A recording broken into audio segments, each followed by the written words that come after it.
주시는 살아계신 하나님의 생명의 말씀은 열왕기상 18장이 되겠습니다. 18장 30절로 40절에 있는 말씀, 주보에는 좀 미스프린트가 나왔습니다. 열왕기상 18장 30절로 40절에 있는 말씀이 되겠습니다.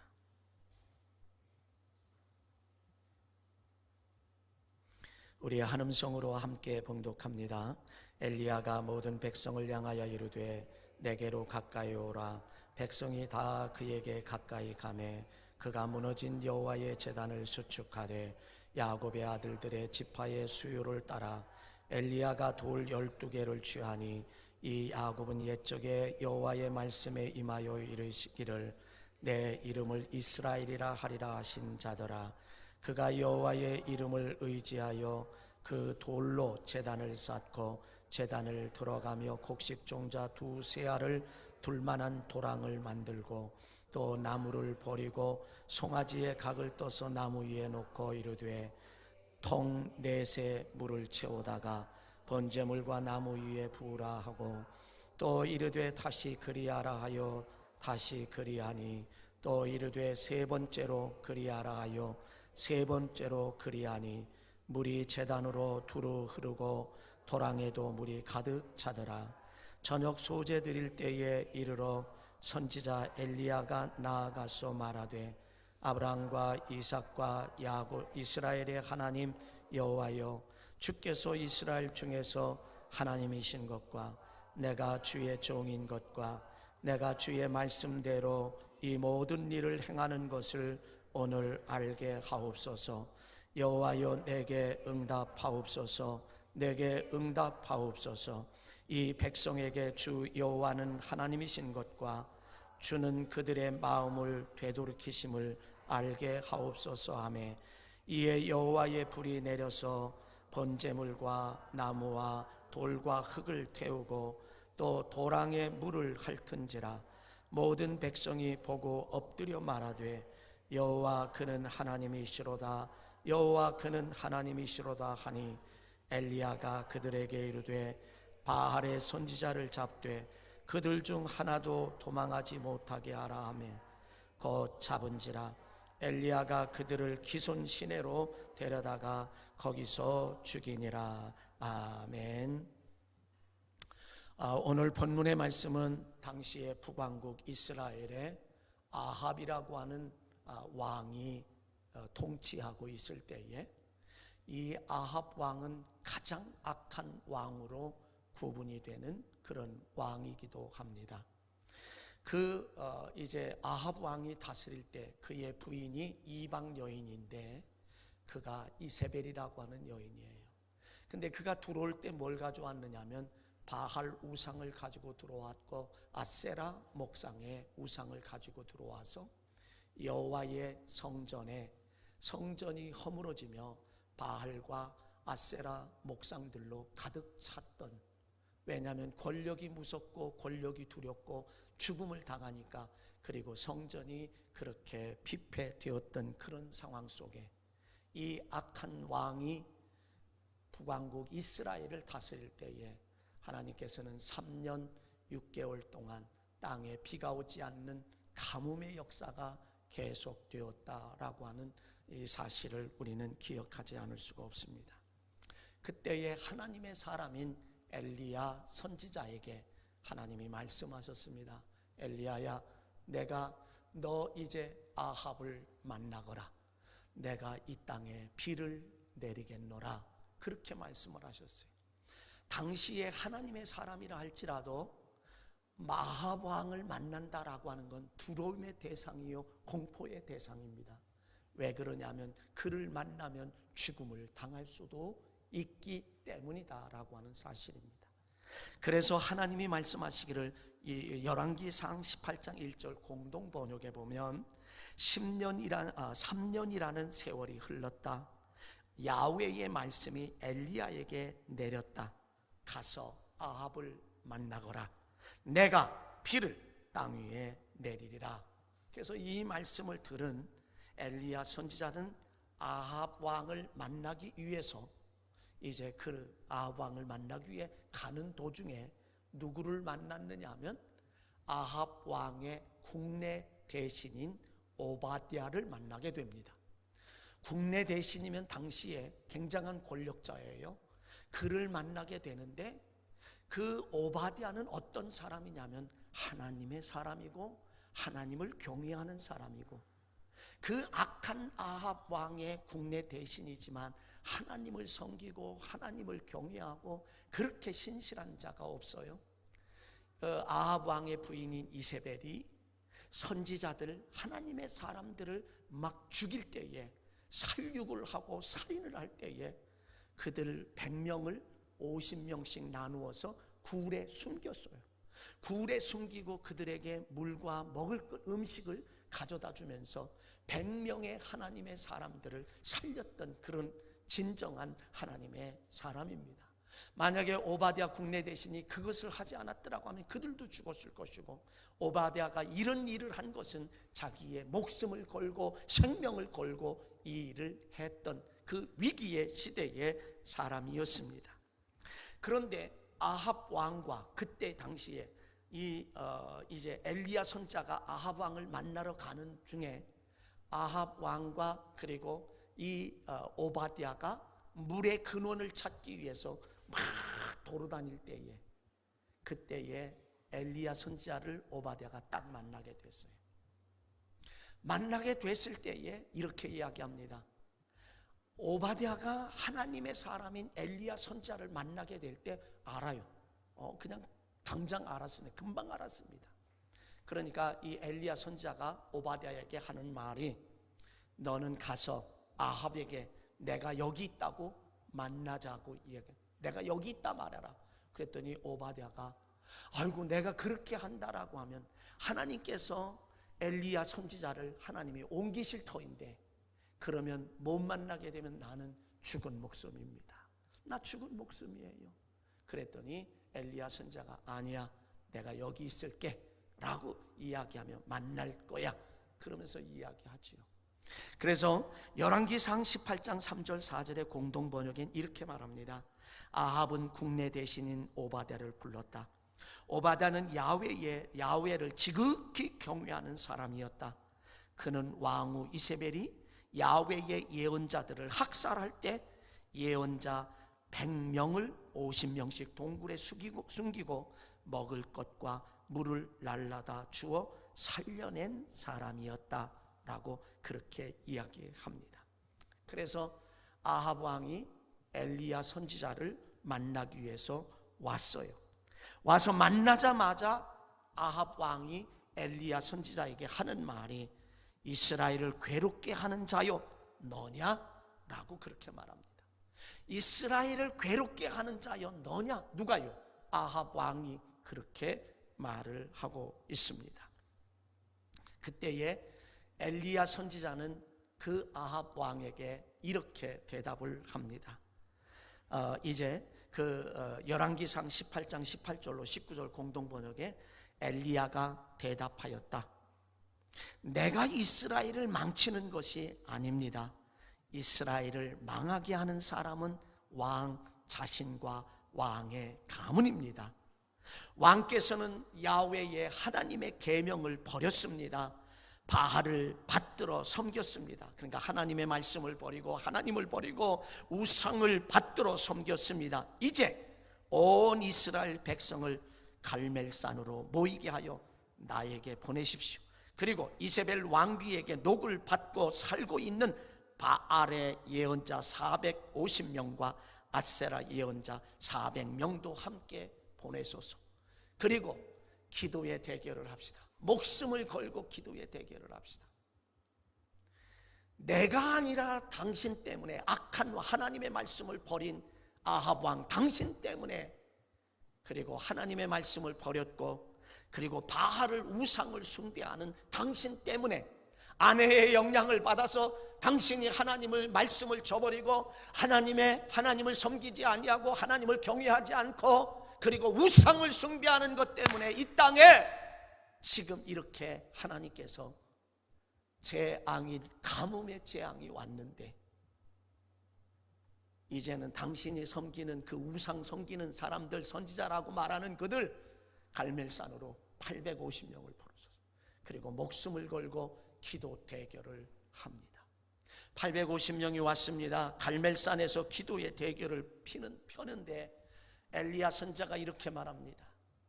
우리 제물을 드리되 사람이 불을 붙이는 것이 아니라 우리가 기도할 때에 불을 내리는 그 신이 참 하나님이요 그 신이 참 여호와라 라고 말합니다. 그리고 제단을 쌓는 제단이 있는데 너희들이 숫자가 많은 850명이니 너희들이 먼저 하라. 그들이 먼저 바알이여 응답하소서, 바알이여 불러 응답하소서 하고 850명이 외치기를 시작을 합니다.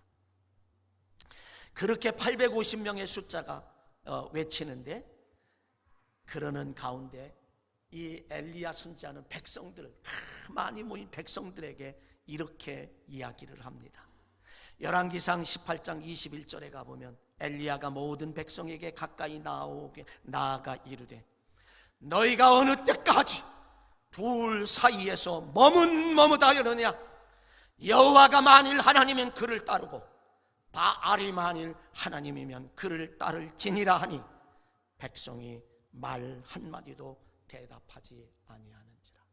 왜냐하면 백성도 그 위기 가운데서 아합 왕이 두렵고 그 부인인 이세벨이 두려워서 권력 앞에 두려움 속에서 그들도 하나님을 진정 섬기지 못하고 하나님께 예배하지 못하고 머뭇머뭇거리고 있을 때, 그리고 바알을, 우상 바알을, 아세라 목상을 따라가고 있는 이 백성들을 보며 하나님의 사람인 엘리야 선지자가 그 모임 가운데 너희들이 어느 때까지 두 사이에서 머뭇머뭇하려고, 너희들이 어느 때까지 이 코로나 바이러스 때문에 머뭇머뭇하려느냐. 만일 하나님이 참된 하나님이라면 그를 따를 것이고, 만약에 그렇지 않다라고 하면 너희들이 생각하는 그 우상을 따를 것이니라. 그리고 선택을 촉구하고 있는 그런 모습입니다. 850명이 기도하기 시작을 했습니다. 그 기도하기 시작할 때에 열왕기 18장 25절로 29절에 가보면 이렇게 말합니다. 엘리야가 바알의 예언자들에게 말하였다. 당신들의 수가 많으니 먼저 시작하시오. 황소 한 마리를 택하여 제물을 드리고 당신들의 신의 이름을 부르시오. 그러나 불을 붙이지 마시오. 그들을 준비한 황소를 받아 잡아 놓고는 아침부터 한낮이 되기까지 바알의 이름을 불렀다. 오 바알이여 대답하소서. 그러나 대답은커녕 아무 소리도 들리지 않았다. 그들 예언자들은 자기네가 만든 제단을 돌면서 쩔뚝거리는 춤을 추었다. 한낮이 되자 엘리야가 그들을 조롱하여 말하였다. 바알은 신이니까 더 크게 불러보아라. 깊은 사색에 빠져 계신지도 모르지. 외출 중인지 아니면 지금 여행 중인지 혹은 잠이 드셨는지 모르니 어서 깨워보아라. 그들은 더 크게 소리쳤다. 자기네 의식을 따라 칼과 창으로 몸을 상처를 내어 피까지 흘렸다. 이게 최고의 그들의 헌신이라고 생각하는 거지, 우상.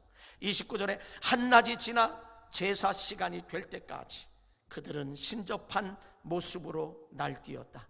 그러나 여전히 대답은커녕 아무 소리, 아무 기척도 없었다.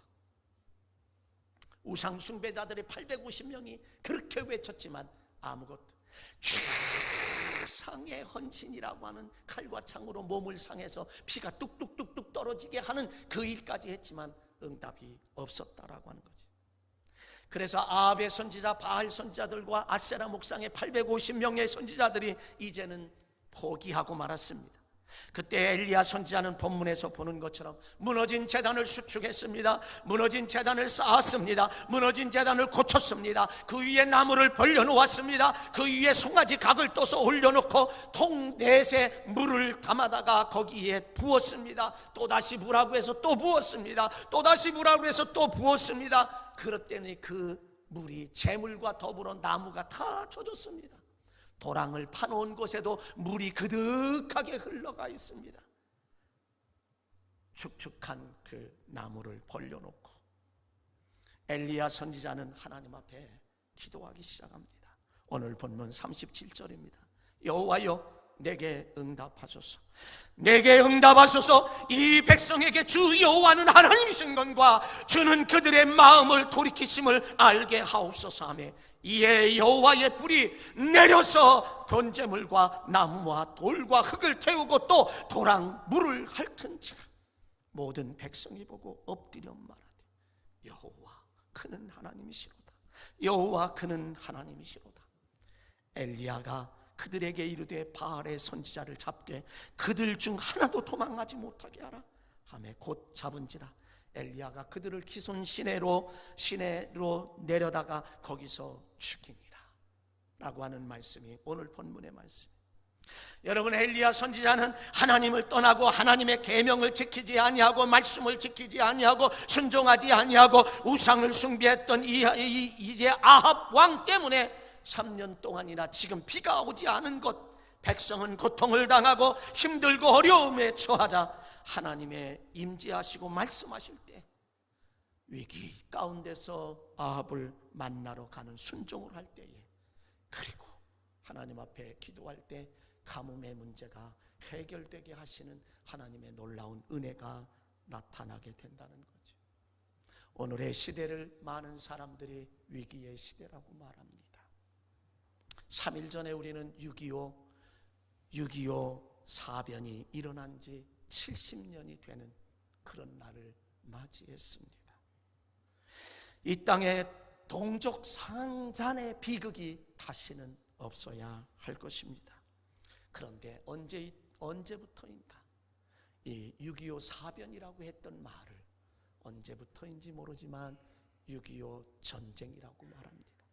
사변이란 말은 국어사전에 표현하면 선전포고도 없이 국가 간에 이루어지는 무력 충돌이라고 이렇게 이야기를 하고, 전쟁은 나라나 단체들 사이에 무력을 써서 행하는 싸움, 어떤 면에서는 같은 것이라 보지만 사변이란 말이 더 맞는 말인 것 같다 하는 생각을 합니다. 엘리야 선지자를 통해서 무너진 제단을 수축하고 고치고 쌓고 회복을 하고 번제를 드리고 기도를 드릴 때에 불러 응답하셨던 여호와 하나님, 우리가 오늘은 개인적으로 국가적으로 때로는 그리스도인들에게 있어서 우리는 무너진 제단을 수축하는 길만이 사는 길이고, 이것이 축복받는 길이고 이것이 행복의 길인 줄 알고 이것을 인식하고 우리의 무너진 제단을 수축하는 일에 심혈을 기울여야 하는 그때가 되었다라고 하는 사실입니다. 마음속에 근심 있는 사람, 주 예수 앞에 다 아뢰어라. 슬픈 마음 있을 때에라도 주 예수께 아뢰라.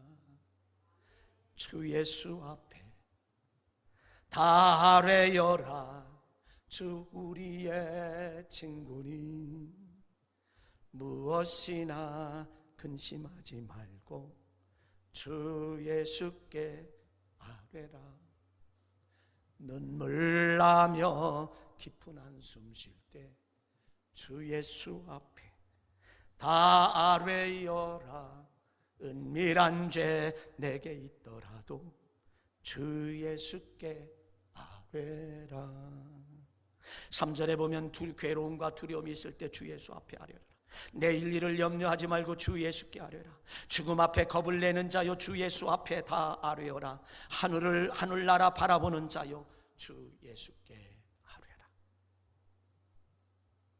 하나님은 오늘 본문의 이 엘리야 선지자를 통해서 오늘 우리들에게 무너진 제단을 수축하라고 외치고 있습니다. 다시 쌓으라고, 다시 고치라고. 사랑하는 성도 여러분, 오늘 이 시대에 코로나 바이러스가 창궐한 이 시대에 교회도 위기라고 외치고 있습니다.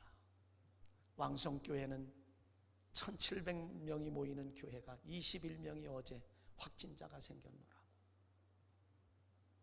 교회에 바라보는 시각은 싸늘하기만 한 시각, 과연 이런 시대에 우리는 내가 무너진 것이 무엇일까? 우리 그리스도인들은 나에게 있어서 지금 무너진 것, 다시 수축해야 할 것이 무엇일까? 다시 쌓아야 할 것이 무엇일까? 다시 고쳐야 할 것이 무엇일까? 다시 회복해야 할 것이 무엇일까? 그것을 오늘 우리는 찾아야만 하지요. 그것이 무엇인지 우리가 찾을 때가 우리에게 됐습니다. 신앙생활의 이 자체는 곧 겸손입니다. 하나님을 경배하고 하나님을 경외하는 것이 겸손하지 않으면 할 수가 없고, 기도하고 하나님을 찾고 하나님을 의지하지 않으면, 이 겸손이 없으면 우리는 할 수가 없는 것임을 우리는 알 수 있다라고 하는 사실입니다. 그러므로 우리의 삶에 지금 무너진 것이 무엇일까라고 하는, 개인적으로 하나님 앞에 깊이 생각하는 그 세미한 음성을 듣는 그런 시간이 되어야 한다라고 하는, 그러면 우리는 도대체 무엇을 무너졌을까? 첫째는 무너진 예배의 제단을 반드시 수축해야 한다는 것. 한번 따라합시다. 무너진 예배의 제단 반드시 수축해야 한다. 이 대한민국의 예배의 제단이 많이 무너졌다 이거죠. 얼마나 많은 사람들의 예배의 제단이 무너졌는지 모릅니다. 요한복음 4장 23절로 24절에 있는 말씀에 가보면, 아버지께 참되게 예배하는 자들은 영과 진리로 예배할지라. 예배할 때가 오나니 곧 이때라. 아버지께서는 자기에게 이렇게 예배하는 자들을 찾으시느니라. 하나님은 영이시니 예배하는 자가 영과 진리로 예배할지니라. 우리에게 그렇게 말씀을 하고 있습니다. 우리가 하나님을 섬기고 경외하고 경배하는 것, 이거는 예배로부터 시작이 됩니다. 그러므로 우리에게 가장 시급한 것은 무너진 예배의 제단을 회복하는 것이요, 수축하는 것이요, 예배의 제단을 다시 세우는 것이고 쌓는 것이 우리의 최우선 과제 가운데 하나임을 우리는 압니다. 예배보다 더 중요한 것은 없습니다. 구약의 인물 가운데 아브라함이라고 하는 사람은 가는 곳마다 때마다 일마다 언제든지 제단을 쌓았습니다. 그 말을 다른 말로 바꾸면 예배의 단을 드렸다, 예배의 단이 늘 수축된 그런 삶을 살았다라고 하는 그런 의미라고 하는 사실. 그래서 아브라함은 축복을 받았고요, 그의 생애 속에 계속해서 축복을 받았고, 더 나아가 믿음의 조상이라고 하는 칭호를 받기까지 했다라고 하는 거죠. 두 번째는 우리는 무너진 믿음의 제단, 따라합시다. 무너진 믿음의 제단 수축해야 한다. 기도의 제단 수축해야 한다. 찬양의 제단 수축해야 한다. 성경에 보면 인생의 모든 문제는 믿음의 결여요, 기도의 결여요, 찬송의 결여요. 그러므로 인생의 대부분의 문제를 해결할 수 있는 비결은 바로 믿음이요, 기도요, 찬양이라고 하는, 때로는 사업의 문제, 건강의 문제, 개인적인 문제, 모든 것 가운데서 바로 소년 다윗은 거구 골리앗이 다가올 때에 그는 소년이지만 믿음의 사람이었었고 기도의 사람이었었고 하나님을 찬양하는 사람이었기에, 너는 칼과 창과 단검으로 내게 오군요. 나는 내가 모독하는 만군의 여호와의 이름으로, 만군의 여호와의 이름으로, 만군의 여호와의 이름으로 내게 가노라. 그럴 때에 작은 물맷돌 하나로 그 거구 골리앗을 물리치고 승리한 줄로 믿습니다. 그것은 다윗의 승리만이 아니라 이스라엘 백성들의 전체의 승리를 가져왔다라고 하는 이 사실을 기억하지 않을 수 없습니다. 사랑하는 성도 여러분, 그러므로 우리는 믿음, 기도, 찬양이라고 하는 것이, 이 제단이 무너졌습니다. 주일 낮 시간만 참여하는 것으로가 아니라 우리의 삶은, 모든 삶이 예배의 연속이고 예배 제단의 수축의 연속이고 기도의 연속이어야 되고, 그러기에 쉬지 말고 기도하라고 말해요. 이것이 너희를 향한 하나님의 뜻이라고. 우리는 찬양을 하되, 하나님 나와 함께 하신 하나님을 찬양합니다.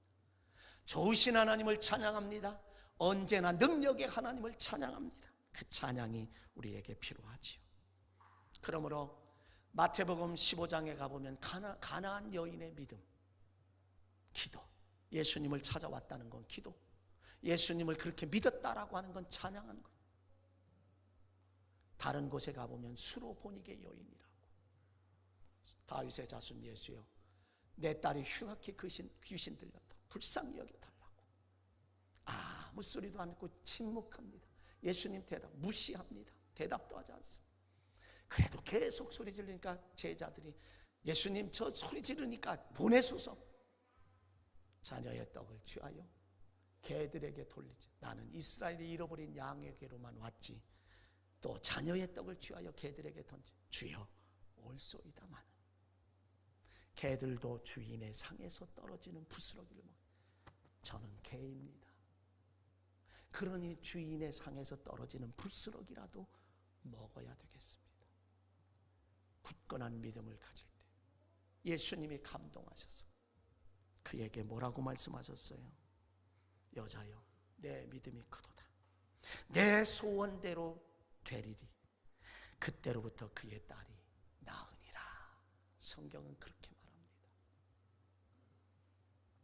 우리는 때로는 이렇게 말한다고 하면 현대인들은 자존심 상할 거예요. 아니, 그만두면 그만둘지어정 개 취급을 하느냐고.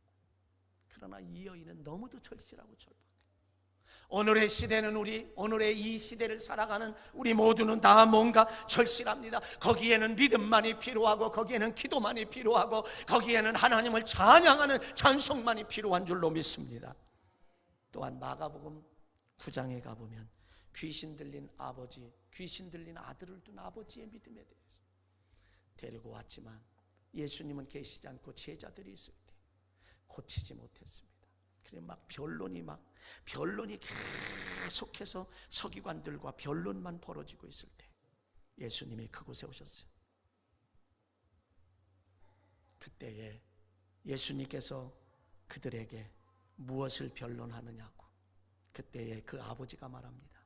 선생님, 말 못하게 귀신 들린 내 아들을 선생님께 데려왔지만 선생님 제자들에게 내어 쫓아달라 했지만 능히 못하더이다.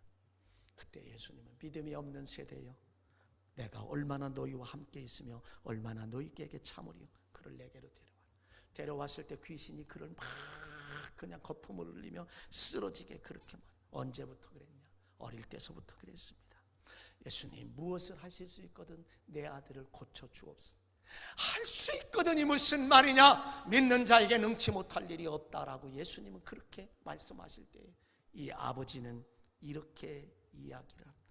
나의 믿음 없는 것, 내가 믿나이다, 나의 믿음 없는 것을 도와주소서. 자기에 있는 솔직, 나는 믿고 싶습니다. 그래서 내 아들을 고치고 싶습니다.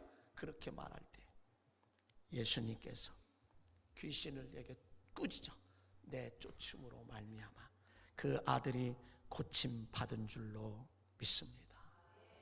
바로 우리는 이런 무너진 믿음의 재단, 기도의 재단, 하나님을 찬송하는 찬양의 재단이 우리는 다시 수축해야만 된다라고 하는 그럴 때의 위기 속에서도 성경은 우리에게 그렇게 말을 하고 있습니다. 백부장의 믿음이 중풍병자 하인을 치료했습니다. 자기 집에 하인 누워서 죽어가고 있는 그 하인에게 불쌍히 여겨 긍휼히 여기는 마음에 예수님을 찾아갑니다. 예수님을 찾아가서 도와주세요. 그럴 때에 예수님, 가자, 내가 고쳐주마. 예수님, 나도요 녹을 먹고 로마의 녹을 먹고 있는 사람이라. 네, 수하에 있는 사람 가라 하면 가고 오라 하면 오나이다. 예수님은 능력의 예수님이요 무엇이든지 할 수 있는 예수님이기에 이곳에서 말씀만 하셔도 내 집에 있는 하인이 나을 줄로 믿습니다. 시공간을 초월하여 역사하실 수 있는 그런 분임을 내가 믿습니다. 그랬더니 예수님의 감동을 하셨어요. 감동을 하시면서 이스라엘에서 이만한 믿음을 내가 만나보지 못했노라며 가라 내 믿은 대로 될지어다 하시니 그 즉시로 하인이 나으니라 라고. 우리에게는 이런 믿음의 재단이 수축되어야 한다. 이런 믿음의 재단이 수축되어야 하는 그 사실을 우리에게 말씀해 주고 있습니다. 세 번째로, 무너진 헌신의 재단이 우리에게 회복되어야 된다는 것. 사람은 자기가 하고 싶은 대로만 하고 살 수 없습니다. 나는 하고 싶지 않지만 해야 할 일이 있습니다. 반대로 나는 하고 싶은데 해서는 안 된 일도 있습니다. 또 나는 하고 싶지 않지만 억지로 하는 경우도 도움이 된다는 거죠. 학생들이 공부하기 좋아하는 학생 별로 없습니다. 극소수의 사람들은 공부하기 좋아하지. 불 끄고 자, 내일을 위해서. 그러면은 불을 끄고 들어가면 조금 있다가 또 켜져 있어. 그래서 아예 끊어버리면 아이는 이불을 쓰고 그 전등을 비춰가면서 공부하는 그런 사람도 혹가는 있습니다. 그러나 대체적으로 공부를 좋아하지는 않습니다. 그러나 공부를 억지로라도, 때로는 그래서 억지로라도 공부하는 학생들은 좋은 대학에 들어갈 수 있고요. 여러분, 요즘에 걷는 것도 10,000보를 걷고 20,000보를 걷는 것도 억지로라도 걸으면 사람의 건강에 회복이 됩니다. 억지로라도 걸어. 10,000보 걷는 거 그렇게 쉽지 않아요. 근데 10,000보를 억지로라도 걸으면 건강을 회복합니다.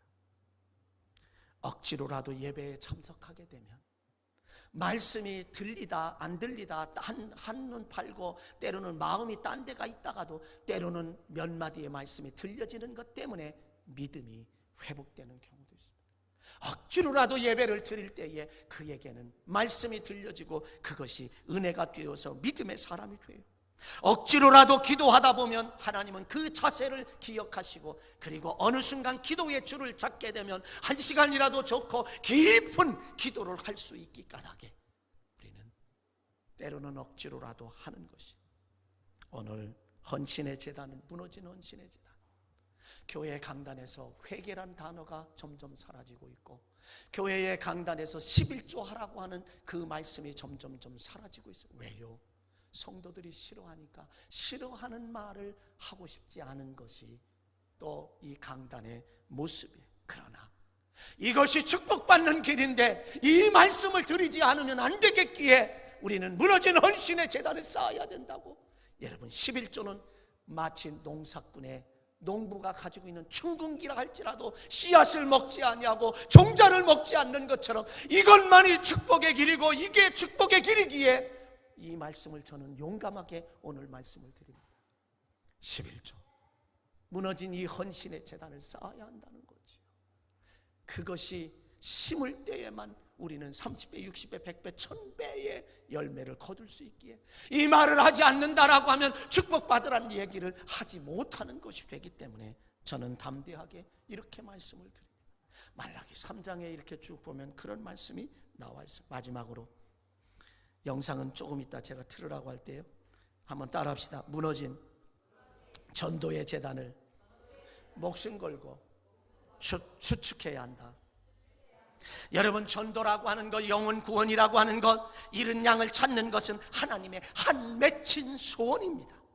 그래서 독생자 예수 그리스도를 십자가에 내어주면서 잃은 양을 찾기 위하여, 잃은 양을 찾기 위하여, 잃은 생명을 찾기 위하여 독생성자를 십자가에 못 박으면서까지 우리의 죄를 예수 그리스도에게 짐지우고 저와 여러분을 구원하셨던 것처럼 하나님은 한 생명이라도 구원하기를 원하시는 그런 하나님.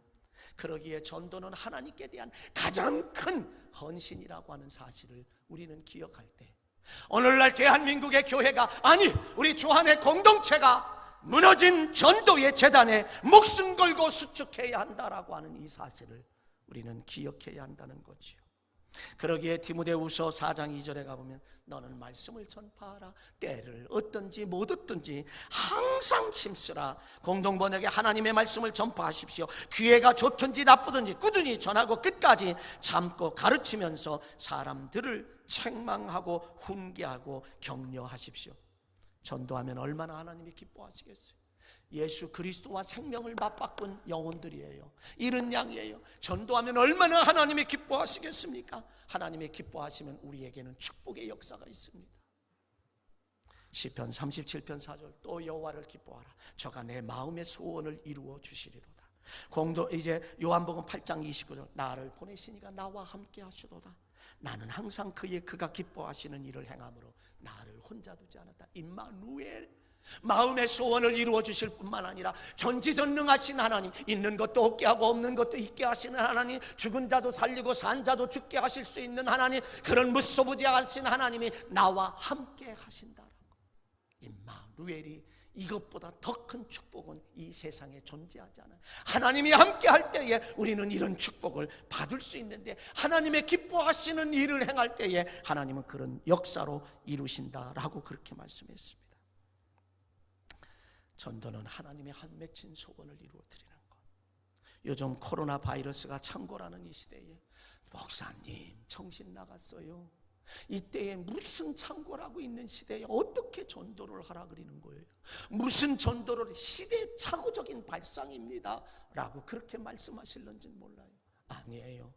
우리는 정말 하늘이 무너진다 할지라도 복음을 전해야 하는 우리의 사명이 우리에게 주어져 있다라고 하는 이 사실. 오늘 이 시대에도 노방에서 전도하는 분을 저는 지난주에 제가 목격을 했던 말씀을 이미 주중에 여러분들에게 드렸던 것을 기억을 합니다. 그리고 우리 주안의 공동체는 지난주간 저지간 계속해서 몇 주 동안 등록하는 사람들이 있었던 것도 특별한 일임을 우리는 기억을 합니다. 여러분, 전도의 재단이 무너지면 교회는 그것으로 끝입니다. 더 이상 희망도 없고 교회는 더 이상의 교회가 아닙니다. 교회의 존재 이유가 바로 전도, 영혼 구원 이런 양을 찾는 데 있기 때문에 그렇습니다. 디모데후서 4장 5절에 가보면 공동번역에, 그러나 그때는 언제나 정신을 차리고 고난을 견뎌내며 복음 전하는 일에 힘을 다하여 그대의 사명을 완수하십시오. 작년에 바람바람 전도축 때, 바람바람 성령바람 전도축제를 하면서 각곳에서 이제 토스트 전도, 새벽 전도도 하고 이제 떡볶이 전도도 하고 많이 했어요. 때로는 그런 것은 먹지 않더라도 지금 전도할 수 있는 방법은 찾으면 있습니다. 여기 본인이 앉아 계시지만 다른 전도도 중요하지만 지금은 그 전도가 괜찮을 것 같아요. 김옥경 집사님, 이정남 권사님이 6단지 앞에서 좌판을 벌리고 그저 사소한 것들요, 조그만 것 걸리고, 그리고 그늘에 앉아서 있으면 하나님은 예비하신 같은 요일에 같은 시간에 앉아서 있으면 지나가던 사람도 말을 걸고, 요즘에 사람들이 다 외로운 사람들이 많습니다. 앉아 있으면 말도 걸고, 요 시간에 오는구나, 조그마한 사탕이고 뭐고 입에다 넣으며 이야기를 나누는 그 전도. 이 전도 방법은 너무너무 좋은 것입니다. 그럴 때 하나님은 예비하신 영혼들을 붙여주시는 역사 우리에게 있다라고 하는 것입니다. 영상을 준비해 주세요.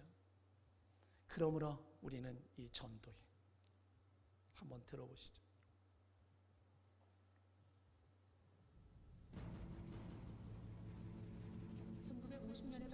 조금 크게 해요. 나라를 교인은 전쟁 중에도 한국 감리 목회자와 성도들은 피난처마다 교회를 세우고 기도했습니다. 전쟁이 한창이었던 1952년 12월 15일 부산에서는 빌리 그레이엄 목사를 초청해 대규모 집회를 개최하기도 했습니다. 민족적 위기 앞에 기도만이 살 길이었기 때문입니다. 마침내 1953년 7월 27일 한국전쟁은 약 300만 명이라는 전사자와 사망자 수를 남겼고 450만 명의 월남 피난민, 20만 명의 전쟁 고아 등 큰 상처를 남긴 채 멈췄습니다. 남한만 해도 500만 명 이상의 빈민이 발생해 당시 인구 약 2천만 명 중 1천만 명이 구호 대상이었습니다. 그때 위로와 희망이 되는 감리교회가 있었습니다. 한국감리교회는 미 감리교회로부터 긴급 구호품을 받아 전국에 나눠주었고 매년 10만 달러 이상을 받아 국민들을 지원했습니다. 기독교 세계봉사회는 감리교회를 중심으로 1951년부터 의료, 곡식, 부식물, 현물 등을 빈민가, 피난민 보호소, 모정원, 고아원, 영아원, 양로원에 지원했습니다. 휴전 후에도 감리교회의 역할은 지속됐습니다.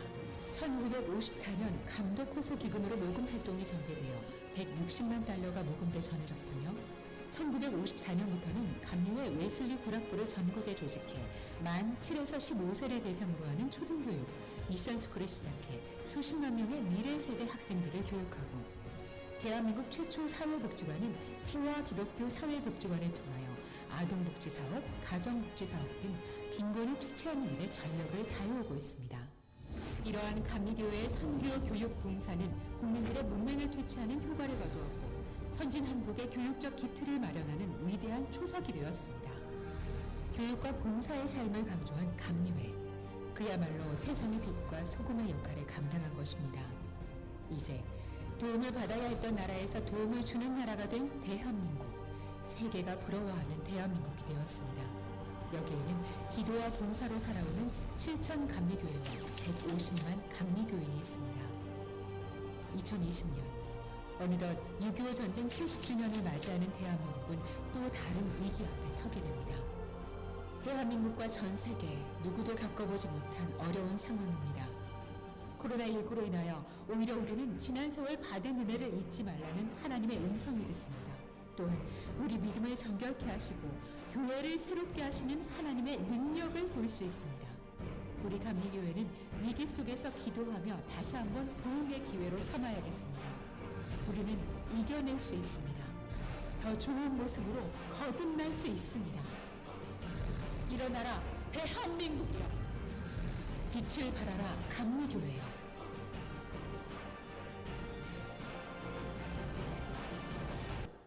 여러분, 이 영상에서 보시는 것처럼 6.25의 그런 난리 속에서도 빌리그레암 목사님을 초청해서 전도를 하고 복음을 전하고, 그 와중에도 교회를 세워가며 복음을 전했던 이 대한민국이요, 감리교회고, 빌리그레암 목사님이 1974년도에 여의도 민족대회 송회를 이루면서 많은 사람들이 역사하셨던 것도 우리는 기억합니다. 사랑하는 성도 여러분, 우리의 무너진 제단을 수축하면 하나님께서 불응답하시며 축복하실 줄 믿습니다. 축복의 주인공들 다 되시길 주의 이름으로 간절히 축원합니다. 오늘 이 시간에 여러분 조용히 묵상하며 한번 기도하십시다. 특별히